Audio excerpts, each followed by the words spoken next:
My husband Charles tells me he's going to marry the woman he's been seeing and asks for a divorce. Let's not waste time with property division. Just leave quickly. Sharon taunts me as if she's relishing in my misery. Donald, too, is infatuated with a woman he met at a bar. They don't want to live with me. I'll leave, just as you wish. But before that, I'll give you a piece of my mind. My name is Joy Lynn, named with the hope of being blessed with much joy. Joy in Joy Lynn. I'm a 50-year-old woman whose life hasn't been as joyful as I'd hoped. But now my days are filled with happiness, so I can look back and laugh at the past. Let me take you back to when I was 35. I was about to celebrate my 10th wedding anniversary with Charles. We hadn't been blessed with children, and I found it somewhat painful to hear comments from those around us like, "Do you have any kids?" and "Children are wonderful, you know." Conversations with Charles had dwindled, partly because he had been promoted a few years earlier, became busier with work, and traveled frequently. I was working too, so we hardly saw each other. No wonder we didn't have children.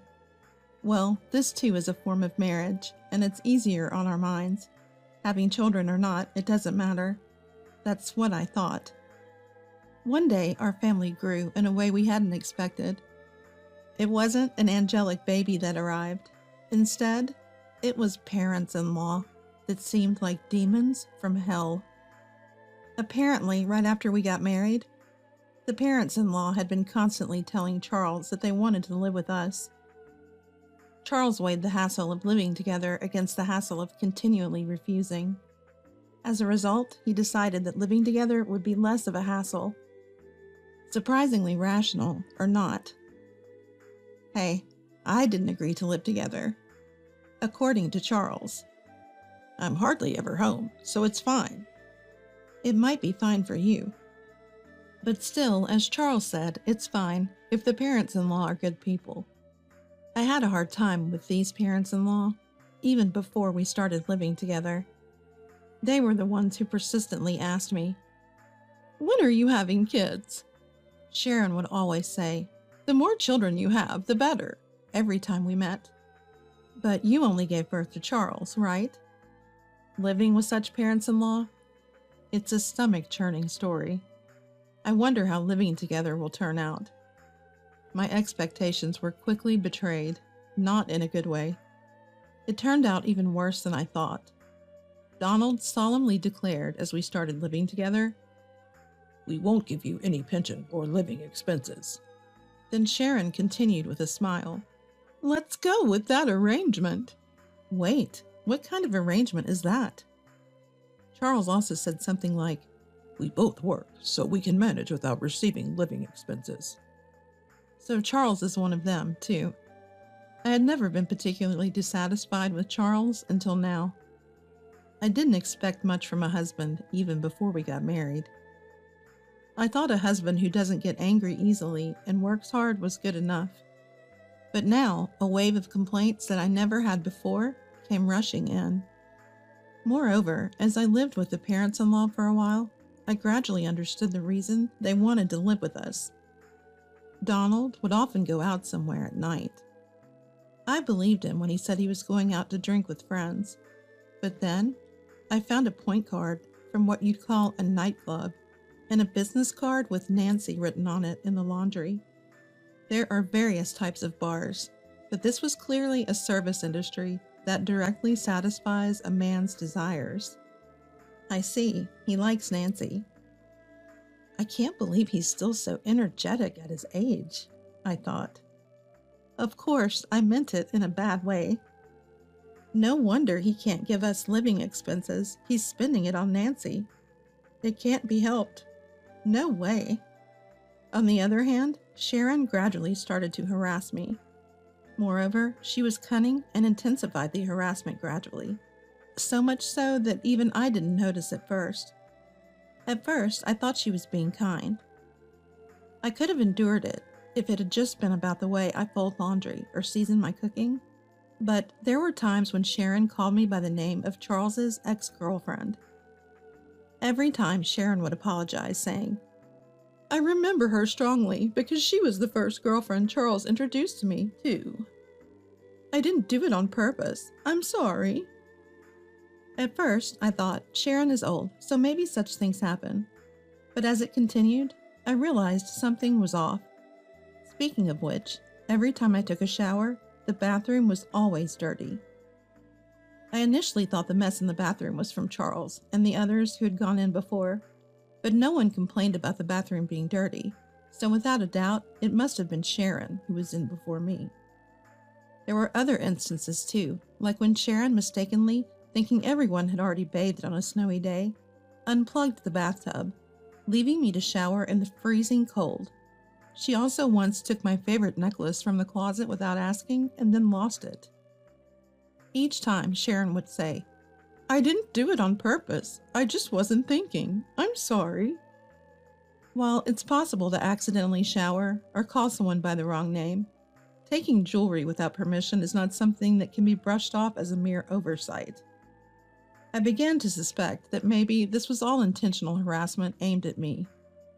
When I saw Sharon angrily sitting at the dining table saying, My dinner is late because Joy Len came home late, I finally realized it was indeed harassment, albeit subtle. Come to think of it, Sharon hasn't done any housework since she came to our home. She throws her socks inside out into the laundry and tosses bottles into the trash without removing the labels, adding minor inconveniences every time. She complains if meals are late and if the sheets are messy, and sometimes she even throws things. I finally understood. Our home was indeed graced by the arrival of a baby.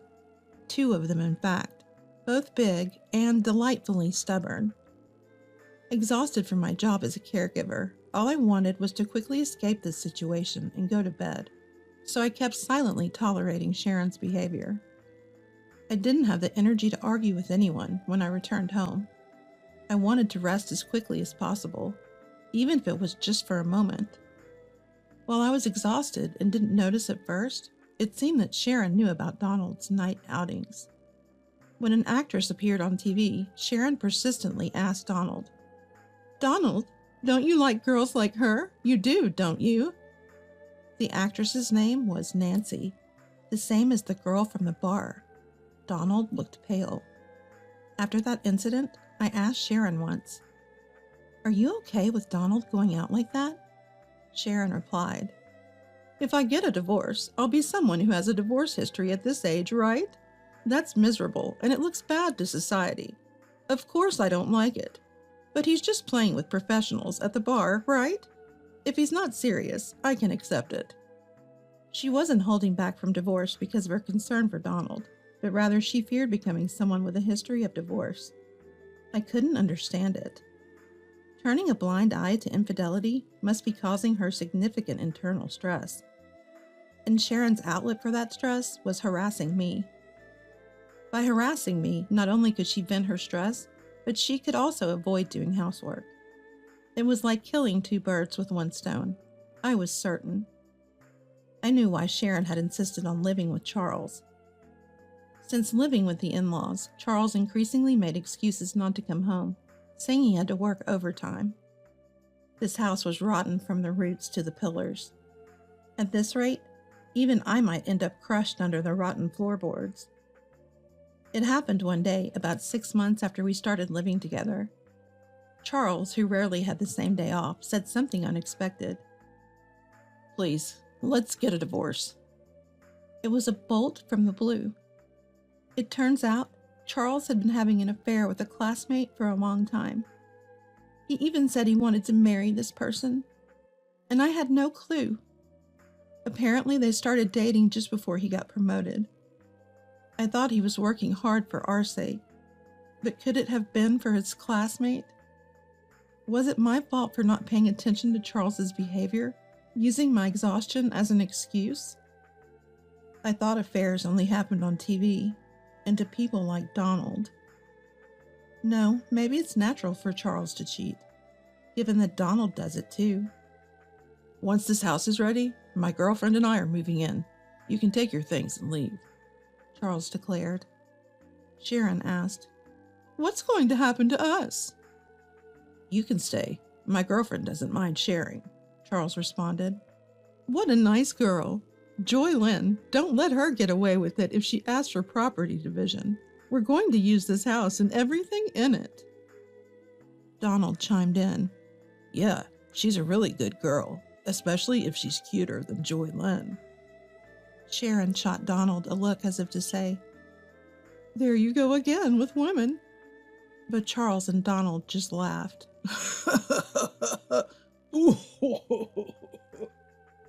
These people are hopeless, I replied. All right, I'm fine with the divorce. There's a memorial ceremony in Atlanta soon, right? Can you wait until then? Planning on enjoying the feast at the memorial ceremony? Are you? How pathetic.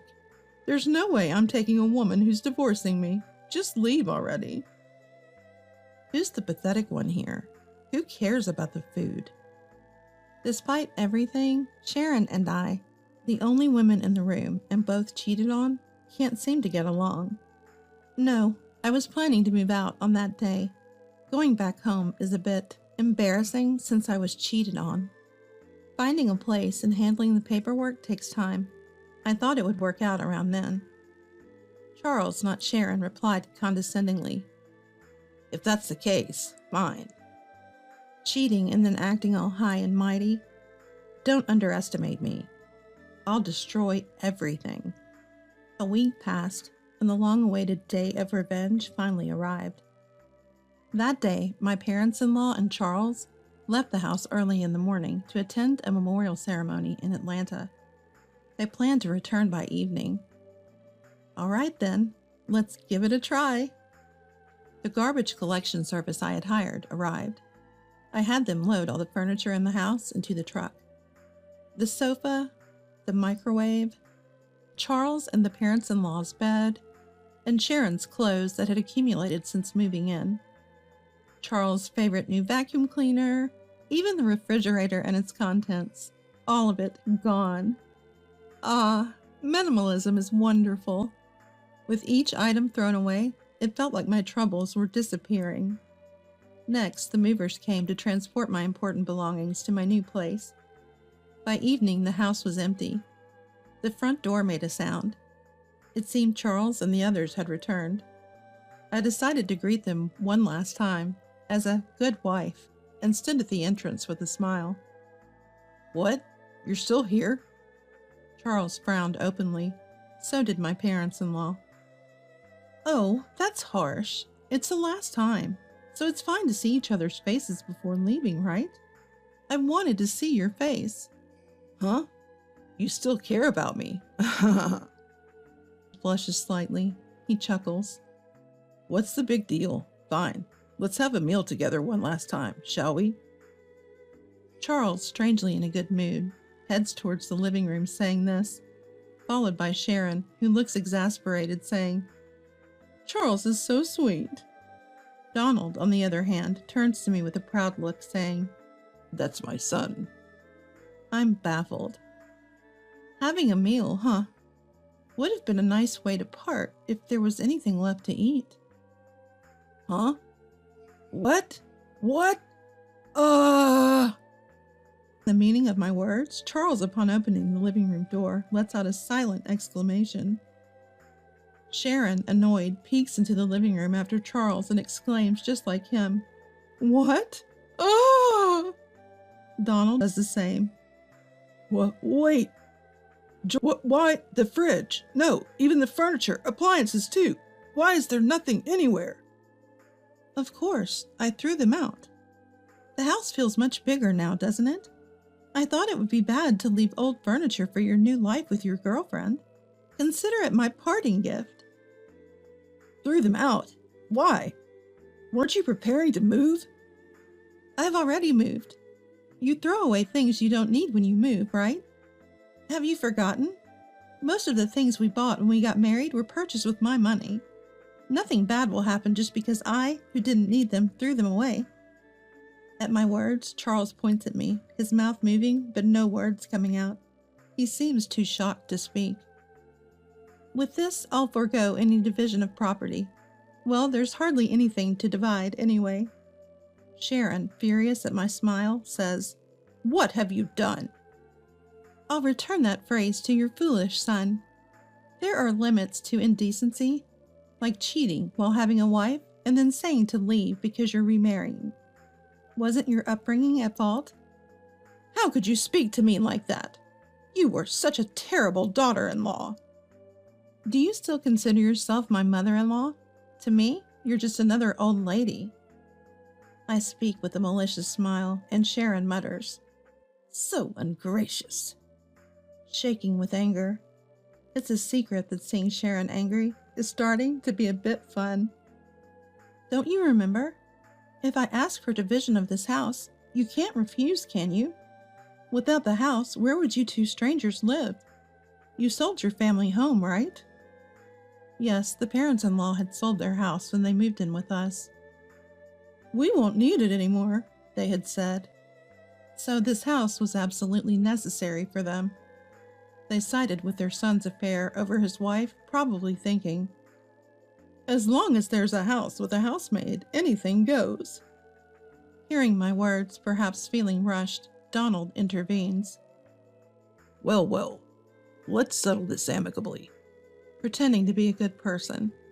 Yes, let's do that. Let's proceed calmly, just like the just like Donald suggests. Exactly. You know what I'm talking about, Joy Lynn. Of course. By the way, Donald, wasn't your cell phone broken today? Oh yeah, I realized it after leaving the house. It wouldn't turn on. If charging doesn't work, I guess I'll have to consult the store. There's no need for that. Your cell phone is right here. Saying that, I pulled Donald's cell phone from my pocket. Huh? 2 identical phones? What's going on? Donald is puzzled. I switched the phones just before you left today. The one I have is the real one, and the one you had is a used one I bought and removed the battery, so it won't turn on. What?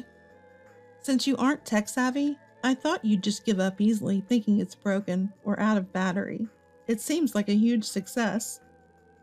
Smiling, I get asked by Donald. Why would you do that? Why, you wonder? Well, I have no clue. Speaking of which, you received an email today from your beloved Nancy saying she had a good time the other day. You email each other daily, right? I'm so jealous of your close friendship. What? Donald gasps while Sharon glares at him. So Donald, you were out with Nancy the other day. Woohoo! More lovey-dovey than with Sharon. But you should put a lock on your phone if you're cheating. You'll get caught easily. Stop it. Joy Lynn, this... But I thought cheating is wrong. Charles cheated on me, and it hurt. I know exactly how Sharon feels. So I did something nice at the end. I texted Nancy. I'm bored. Let's break up. She was furious. I was dealing with this old man because he conveniently gives me money. Good thing you broke up safely. Oh, by the way, this is Nancy. Sharon, your enemy. Take a good look. Saying that, I showed everyone a photo of Nancy and Donald as I returned the phone. That's when it happened. Charles showed a stern expression no one had seen before. Why? My girlfriend is... What? Everyone but Charles gasped. What's going on, Charles? What are you to Nancy? No, that's my line, Dad. Why are you taking pictures with Nancy? Because I'm her boyfriend, obviously. No, Nancy is my girlfriend. Isn't your girlfriend your classmate? We just met at a bar and started hanging out. Who would have thought that father and son were dating the same person? This development was also surprising for me. Ignoring Sharon and me, who were in shock, the men started a pointless argument about who was more suitable to be Nancy's boyfriend, which eventually escalated into a full-blown brawl, pulling each other's hair. The brawl ended when Charles pulled out a significant amount of Donald's precious thinning hair. After a glance at the soulless face of Donald, I loudly declared, "Well, I'm off to my new place. Thank you for everything. I'll be claiming compensation for the affair next time. Bye." I had said there would be no property division, but I didn't mean compensation. Sharon realized that this was a serious affair and, swinging the bag she was holding, began furiously beating Donald in a rage. Donald stood there, head hung low, as if he had been burnt out completely, unable to process everything happening all at once. Watching this living hell unfold beside me, I couldn't stop smiling as I hopped on my beloved scooter and left the scene. Although it's a far stretch in my mind, I felt like Tom Cruise in Top Gun. Oh, it's been a while since I've ridden down such a refreshing night road. This is the best. Later on, when I proposed divorce, including the alimony, Charles said, "Please wait on the divorce." It seems that Sharon is also considering divorce, and there is a possibility that everyone might lose their homes or their circumstances might change, so he wants to save as much money as possible. He said things like, "Don't you think it's pitiful for us, who once lived together, to face such a difficult situation?" And, "We need money now, but..." I didn't care, so I proceeded with the divorce talks without discussion, and took as much money as I could get from Charles and his affair partner. When claiming the alimony, I felt a bit like an outlaw, but I hadn't done anything wrong. I had just done what was natural. Well, maybe tampering with someone's phone was slightly wrong. In the end, around the same time as our divorce, it seemed that Sharon also divorced Donald. Apparently, Donald and Nancy's affair had been going on for over 5 years. And Sharon couldn't forgive that they had a relationship in private as well. I don't quite understand why bar hopping is forgivable, but private relationships aren't. I thought there are various forms of marriage. Well, in the end, we're not married anymore, anyway. Donald was sued for alimony by Sharon, and Charles was sued for alimony by me, so the saying "blood will out" held true, and the in-laws are now all scattered. Sharon, having been cheated on by Donald, seemed to have grown to despise men in general, including Charles, who had abandoned me in a similar manner. As a result, Charles and Sharon, after the divorce, are slowly becoming distant, though they do have minimal conversations. Donald, jobless, turned to Charles for help but was rejected, as Charles himself was barely scraping by. Charles is juggling multiple jobs, while Sharon, who had been a housewife since her early marriage, is experiencing work for the first time with a part-time job. Donald became a part-time worker living in a cheap hotel. Charles, eager to marry Nancy, learned that she wasn't interested. Nancy saw both Charles and Donald as mere extensions of her bar work, as convenient sources of money. It turned out that Nancy had other men besides Charles in the same capacity. Charles, having been classmates with her, mistook her for being serious and believed she was his destiny. But in reality, it was a foolish and trivial story. In the end, both men were deemed unnecessary by Nancy, even as convenient sources of money, and were discarded. From my perspective, I thought, since I'm leaving, might as well destroy everything in the process, just as I aimed. I'm very satisfied, having witnessed the spectacular collapse of a family. No one in that family valued each other, only caring about themselves. So the outcome was, in a way, inevitable. Essentially, they were a family in name only, lacking any compassion. Now I think it was good that I got away from that household. On the other hand, while I still come home exhausted from work every day, living alone has freed up my time as I no longer need to allocate it for someone else. I have more freedom than when I was married. Back when I was married, I hardly had time to meet my college friends, but now I can travel with them on my days off and even have time for my hobbies. In college, I was part of the choir, so I decided to join a karaoke club. It seems that one can continue to improve in music, no matter the age. I consistently win at the club's competitions and even earn cash prizes. Thanks to that, my wallet is always warmly filled. At the facility where I work, my colleagues suggested hosting a karaoke recreation event, since I'm good at it, and it was a huge hit. I received many compliments like, "You're so good," and was thrilled to bring smiles to the residents through my personal hobby, something I hadn't expected. By the way, my go-to performances are Unchained Melody and My Heart Will Go On. The lyrics of older songs are just so wonderful. I don't really understand recent songs, but I guess I should study up. Though my days aren't glamorous, I'm surrounded by friendly colleagues, trustworthy friends, and kind residents who feel like family beyond work boundaries. Finally, it seems like I've become the Joyland I was meant to be. From now on, I aim to be someone who not only receives joy, but also shares it with others. All right, let's do our best at work today. I'll wholeheartedly celebrate the residents' birthdays.